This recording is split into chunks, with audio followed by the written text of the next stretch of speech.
So as we were discussing about the study designs, till now we have discussed about in study designs the case study and the observational studies.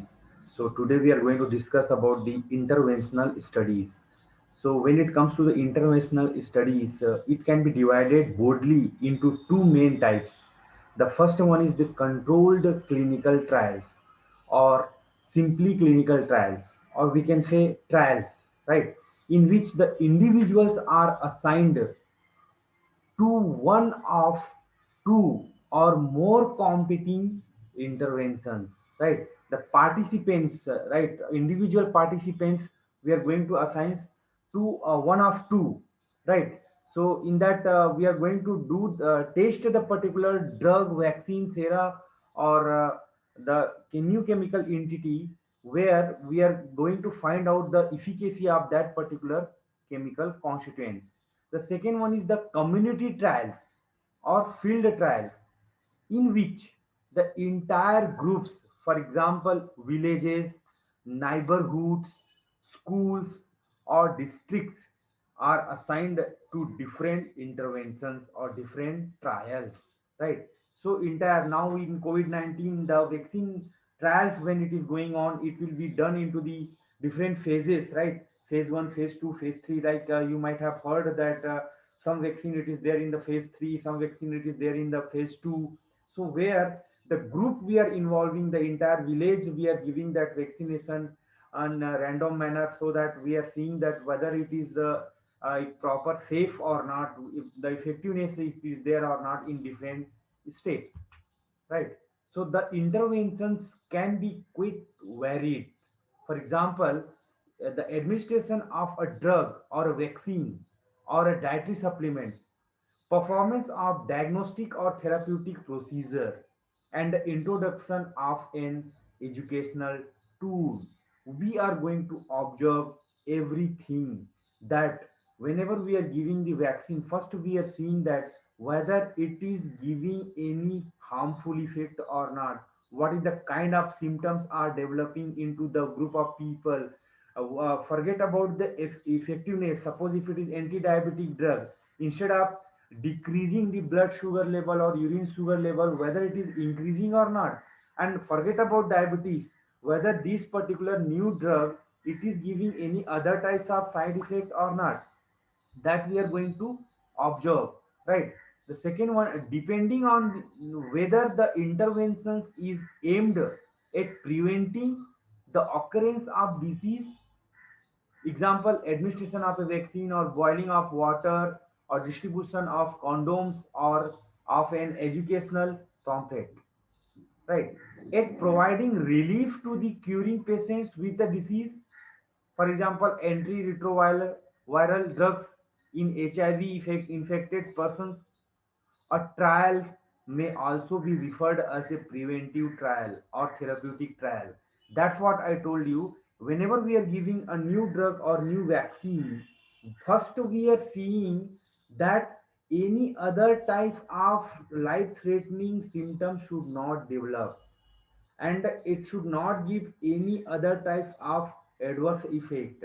Forget about the giving the particular, suppose the retroviral drug, in retroviral drug in the HIV infected person, if we are giving, so actually retroviral drug, it is for the different virus.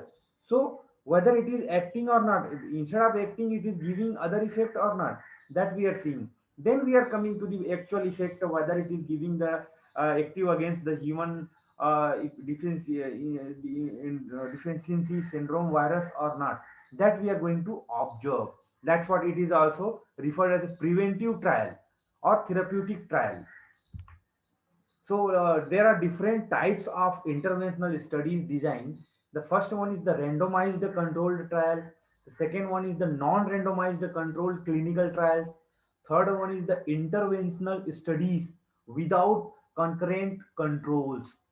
The fourth one, before and after, other pre and post studies, factorial design studies, then crossover study design, and the last one is the cluster randomized trials. So different trials we are going to see with the new drug or new vaccine, then we are going to design in a such way.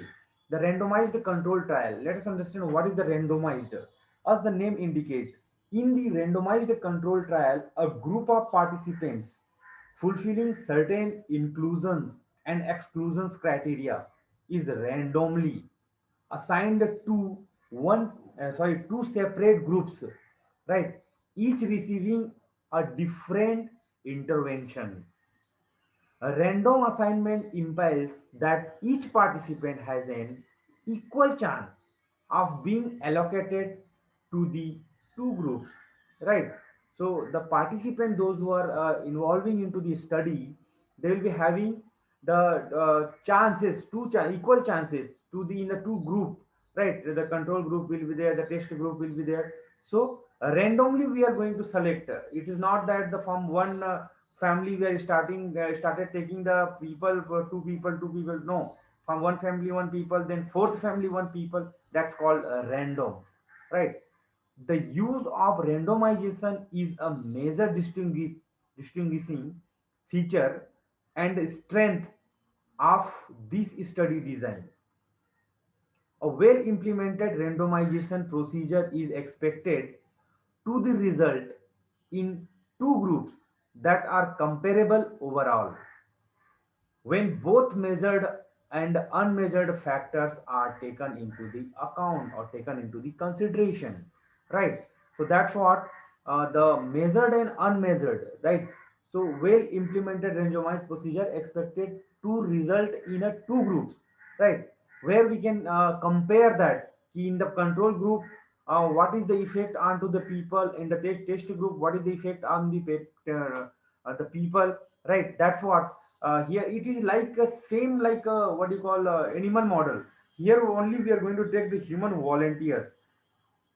The term controlled refers to the presence of a concurrent control or the comparator group, right? These studies have two or more groups, treatment and a control. In treatment group, we are giving the drug which is going to act towards the disease, and in the control group, we are not giving the drug, but at the same time, we are seeing the disease, the people, what is the kind of symptoms they are developing.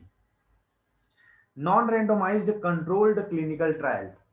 In this design, participants are assigned to different intervention arms without following a random procedure. Right? That's what here non word has been mentioned. Non-randomized. So here without following a random procedure. In random procedure, we were taking the different people from the randomly from different families. Here let us understand with the example. For instance, or for example, this may be based on the investigator's convenience or whether the participants can afford a particular drug or not, right? It's not that anybody we are taking, we have to, the investigator have to having their its own convenience. Then whenever they are getting the kind of volunteers, the kind of human who are going to be the participants, who can afford, who can be suitable physically, anatomically, physiologically for the test of that particular drug or not, that we are considering, and then we are starting our clinical trial for the new drug or new vaccine, right?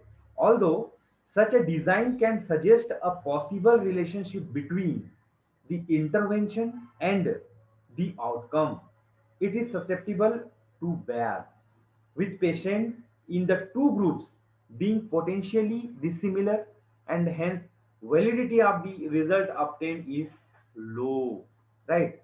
That's what the in non-randomized, the validity of the result it will be low, right? Because these are not selected, and the convenience of the investigator it is depending. That's what validity is going to be low. The next one, the third one, that is the interventional study without concurrent control, right? So when a new intervention, for example, new drug become available into the market or for the research and development has been done, it is possible to a researcher to assign a group of persons to receive it and compare the outcome of them to that in a similar group of persons followed up in the past without this treatment or historical control We have to go to the past of that the participant, that whether they have taken the particular drug before that or not, and what was the effect, what was the treatment parameter into the past, that we are seeing, and accordingly we are collecting the people, we are selecting the people, persons, the group of person to receive it. It means the new drug, to receive the new drug, right? So that's what the assignment, it is going to be different in each and every interventional study, right?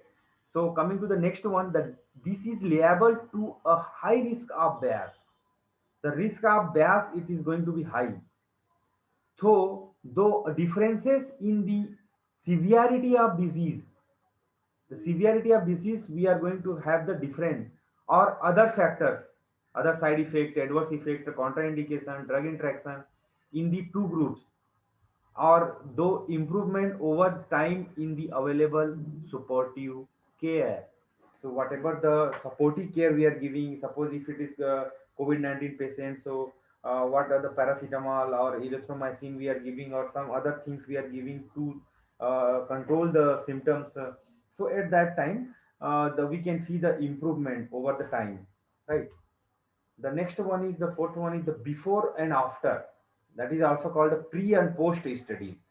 So before starting the study, what is the kind of, and after the completing of the treatment, what is the kind of things it is developing, that is called a pre and post studies. In this design, a variables, or to the a participant of interest is measured before and after of an intervention in the same participants. Okay. For example, example includes the measurement of glycated hemoglobin of a group of a persons before and after administration of a new drug in a particular dose scheduled and at the particular time in relation to it. Okay. So glycated hemoglobin, the hemoglobin of a group of person who are involved into the study. So what was the level of hemoglobin unto that person before starting the study and after administration of the study, after administration of the new drug or new vaccine or new sera or new chemical entity, right? How was the, what is the level of hemoglobin before and what is the level of hemoglobin after in particular dose, whatever the dose we are selecting for the new drug, in that particular dose and the particular time, we are going to note down or observe or record properly, or a number of traffic accident death in a city before and after implementation of the policy of mandatory helmet use for two-wheeler drivers. Here you can see the example he have given, right? In two-wheeler driver, if you are making the mandatory that helmet, you are supposed to wear it during the driving. So what was the accidental death, the traffic accident death in the city before implementing this policy? Which policy?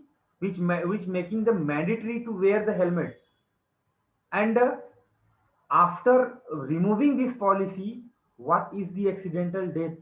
That data we are comparing, and we are finding out the exact ratio. The factorial study design.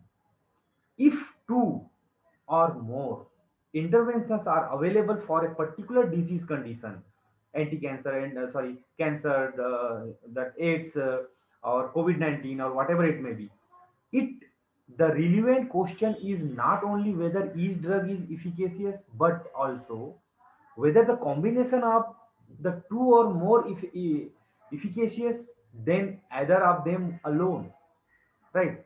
So you might have heard that hydroxychloroquine and paracetamol and all the expectorant used to be used into the during the COVID-19 period.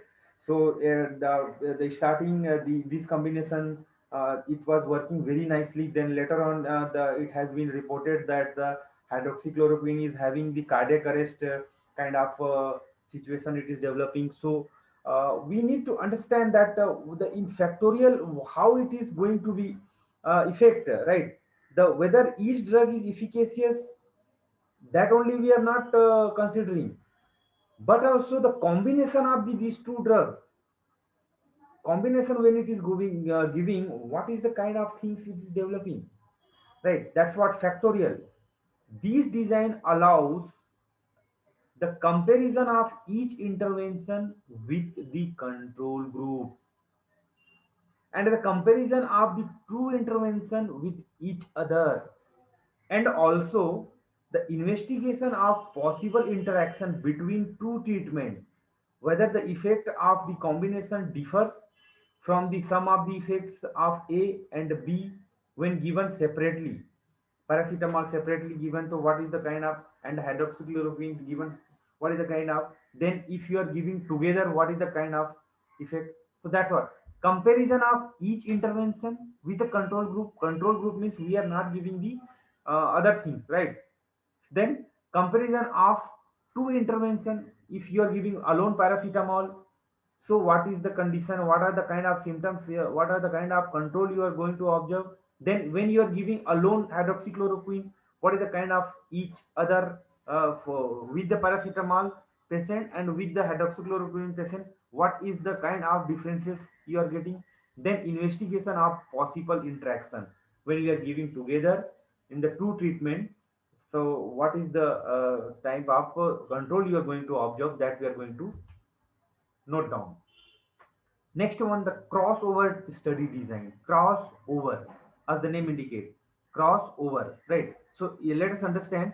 This is a special type of interventional study design in which study participants interventional crossover to the over intervention arm. Each participant first receive one intervention or one treatment, usually by the random allocation as described above, right? A random allocation, or randomly we are selecting the participant and we are giving, right? First they will receive that, the each participant, and at the end of this first intervention each participant is switched over to the other intervention. If it is not working out, or if it is working also, we are switched over to other intervention or other types of medication. Most often, the two interventions are separated by washout period to get rid of the effect of the first intervention, and the to allow each participant to return to the baseline state.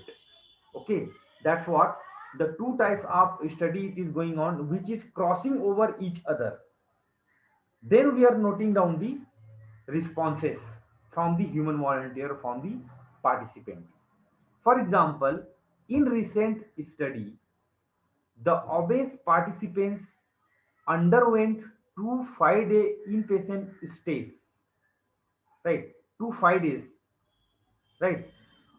With a 1 month washout period between them, during which they consumed the smoothie containing 48-gram walnut, right? You take care about the example. Walnut has been given that 48-gram weight, or macronutrient matched the placebo smoothie without nuts, and underwent measurement of the several blood analytes, hemodynamics, and gut microbiota. So these three diagnostic parameter has been taken from two groups: hemodynamics, blood analytes like mucocytes, WBC, RBC, platelets, and all those things, and the gut microbiota. In these two groups, the first group has been given the 48-gram of walnut, or a micronutrient match the placebo. Placebo means simply the without nuts we have given, and we are observing these analytes, and we are studying the differences in this crossover pattern, whether it is changes or not. Because walnut, it is a very good example for increasing the blood constituents. Yes or no? Yeah. So that's what. So in the definitely in those two groups, we are going to get the difference into the blood analytes, hemodynamics, and the gut microbiota. Cluster randomized trials. Sometimes an intervention cannot be easily administered to individuals but can be applied to the group. Sometimes it happens. In such cases, a trial can be done by assigning clusters. Different clusters will be there, no group, right? For example, the Avanti college clusters, like Noah college comes, KVK college comes, Vignan, Brilliant, right? So that kind of cluster. So thus I'm giving you in the example. So here it will be in the human volunteer. Some logical groups of participants to receive or not receive the intervention. Okay. For example, as an example, a study of Greece looked at the effect of providing the meals in schools on household food security. The 51 schools in this study were randomly allocated to provide or not provide a healthy meal every day to the students.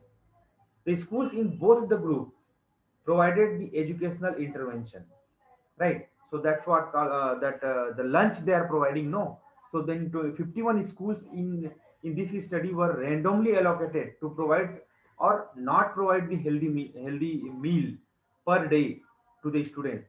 So that will be the cluster we are taking here, and it has been this study conducted in the Greece, like they onto the meal which they are providing. So in that meal, whether it is having the proper nutrients or not, it is healthy or not. So what is the kind of effect we are getting into the students, right? So in both kind of schools, it is taken into the educational intervention, whether they are getting the proper nutrient parameters or not, right? So that is the things happening. So this is the interventional study, different types which you can study, right? So just go through it in this uh, parameter and have a